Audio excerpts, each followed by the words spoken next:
Hello, সকলে কেমন আছো? আশা করছি সকলে খুব খুব খুব ভালো আছো আর আমি খুব খুব খুব ভালো আছি।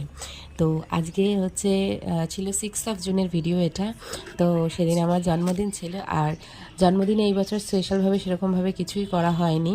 তো বিকেলবেলা আমি একটা গাছ বসিয়েছিলাম। আমার জন্মদিনের দিন প্রত্যেক বছরই প্রায় আমি মানে যবে থেকে গাছ লাগাচ্ছি প্রত্যেক বছরই আমি একটা করে গাছ লাগাই। এবছরের জন্মদিনটা অন্যান্য বছরের তুলনায় একটু আলাদা।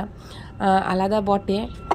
তো যাই হোক সেই সব কথা বলবো না। তো দেখো আমি মাটিটা কীভাবে সুন্দরভাবে বানিয়ে নিয়েছি। এত সুন্দর ঝুরঝুরে করে যদি তোমরা মাটি বানাও, গাছ বসালে কখনোই মরবে না।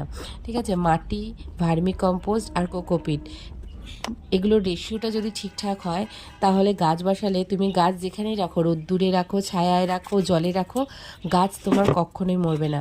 তো দেখো আমি এটা হচ্ছে কি সাদা থোকা অপরাজিতা। তো এই অপরাজিতাটার ডালপালাগুলো শুকিয়ে আসছিল আর আমার এটাকে মানে পটিং করা হচ্ছিল না, অনেক দিন আগেই কিনে রাখা হয়েছিল কিন্তু করা হচ্ছিল না। তো আজকে আমি করে দিলাম। এবারে হচ্ছে কি এটা ডালপালাগুলো আমি ছেটে দিচ্ছি, ছেটে দিয়ে এটাকে ফাঙ্গিসাইডের জল দিয়ে আমি ছায়াযুক্ত জায়গায় রেখে দেবো। আমার ভিডিওটা এইখানেই শেষ করে দিচ্ছি। আর বন্ধুরা, তোমাদের যদি ভিডিও ভালো লাগে তো আমার চ্যানেলটাকে সাবস্ক্রাইব করে আমার পাশে থেকে যেও। টাটা, দেখা হবে পরের ভিডিও।